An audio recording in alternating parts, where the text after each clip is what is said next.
58 mark தான் எடுத்தேன். இப்போ ஃபிசிக்கலில் ரொம்ப கஷ்டப்பட்டு டபுள்ஸ் போட்டேன்.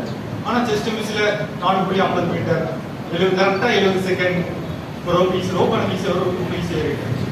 நேற்று லாஸ்ட் வரைக்கும் பயந்துட்டே இருந்தேன். சரி வருமா வராதா அப்படின்னு பயந்துட்டே இருந்தேன். ஓவரால் வந்து வரல. லாஸ்ட் 2 மார்க்ல 10. அப்போ வந்து எனக்கு ரொம்ப கஷ்டமா இருந்துச்சு. என்னடா இவ்வளோ கஷ்டப்பட்டு வரலையே அப்படின்னு நினச்சிட்டு இருந்துச்சு. அதுக்கப்புறம் வந்துட்டு சரி நம்ம மிஸ் பண்ணிட்டோம். அடுத்த எஸ்ஐ ஃபர்ஸ்ட் சான்ஸ் வந்துச்சு. அப்போ போய் நான் தாராபுரம் பிரான்ச் ஓப்பன் பண்ணியிருந்தாங்க. அங்கே போய் ஜாயின் பண்ணேன். கம்பீரம் போய் ஜாயின் பண்ணேன். அங்கே போய் ஜாயின் பண்ணும்போது எல்லாருமே என்னையோட ரொம்ப ரொம்ப பெரிய பசங்க.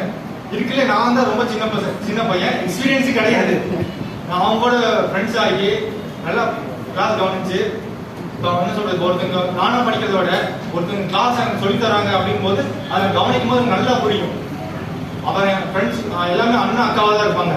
அந்த அண்ணா அக்கா அவங்க எக்ஸாம்ல பண்ண மிஸ்டேக், அவங்க என்ன மிஸ்டேக் பண்ணாங்க, அவங்களோட எக்ஸ்பீரியன்ஸ் எல்லாமே நான் கேட்டு அந்த ஒவ்வொரு மிஸ்டேக்கும் நான் பண்ணக்கூடாது அப்படின்னு சொல்லி நான் கரெக்டாக இருந்தேன். அவங்களோட 5 வருஷம் எக்ஸ்பீரியன்ஸ் அவங்க 2 அட்டம் கொடுத்து லாஸ்ட்ல 1 மார்க் மிஸ் பண்ணியிருப்பாங்க. நிறைய டிஸ்ட்ராக்ஷன் ஒரு லைஃப்ல அதெல்லாம் அவங்க டிஸ்ட்ராக்ட் ஆகி தப்பு தான் தம்பி நான் பண்ணல அப்படி சொல்லுவாங்க. அதை கரெக்டாக கவனிச்சுட்டு அந்த மிஸ்டேக் நம்ம பண்ணக்கூடாது அப்படின்னு கரெக்டாக இருந்தேன். இப்போ வந்து டைலாக் கூட சொல்லுவாங்க, சிவன் இல்லைன்னா சக்தி இல்லைன்னு. இப்போ டேப் இல்லைன்னா நான் இல்லை.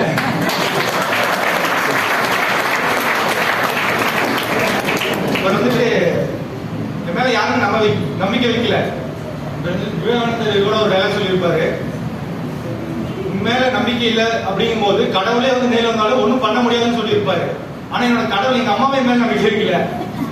ஆனா இப்ப நான் என் மேல நான் நம்பிக்கை வச்சு இந்த நேரத்துல வந்து பேசிட்டு இருக்கேன். நான் யாரும் எங்க அம்மாவுக்கு நம்பிக்கை கொடுத்துட்டேன்னு நம்புறேன்.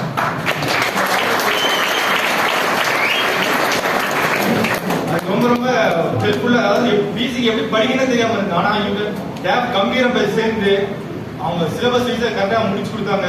அது ரொம்ப ஹெல்ப்ஃபுல்லா இருந்துச்சு. எனக்கு வந்து நிக்கிற காரணமே டேப் கிடையாது தான். ரொம்ப ரொம்ப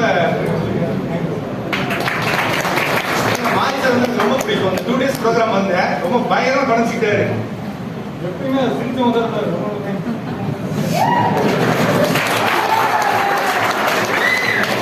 ஒன்று மட்டும் நான் வச்சுக்கோங்க, அதாவது ஒரு எக்ஸாம் நம்ம கிளியர் பண்ண முடியல அப்படின்னா அது என்ன மிஸ்டேக் பண்றோம் அப்படின்னு தெரிஞ்சுட்டு அடுத்த எக்ஸாம்ல தப்பா பண்ணாதீங்க. பிசி எக்ஸாம் வந்துட்டு 8 மார்க் கம்மியா இருந்துச்சு.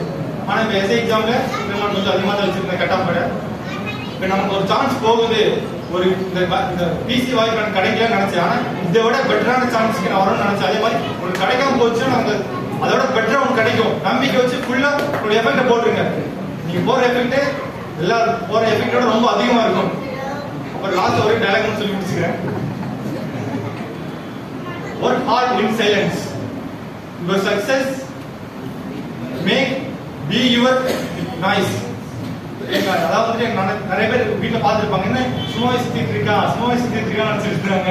ஒரு என்னப்பா சும்மா சுத்திட்டு இருக்க அப்படின்னு. அப்புறம் வேலை வந்ததுக்கு அப்புறம் சொல்றாங்க, எப்ப பாரு சும்மா சுத்திட்டு இருக்கீங்க, இப்ப கஷ்டப்பட்டு மிகப்பெரிய வேலையை வாங்கிட்டீங்கன்னா வந்து ரொம்ப சாக்காடுறாங்க. ஸோ நீங்களும் எல்லாத்துக்கும் நீங்க யாரும் ப்ரூவ் பண்ணுங்க.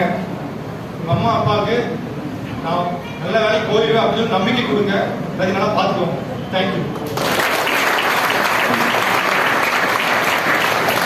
மாணவர்கள் வாழ்த்துக்களை பார்க்கிறேன்.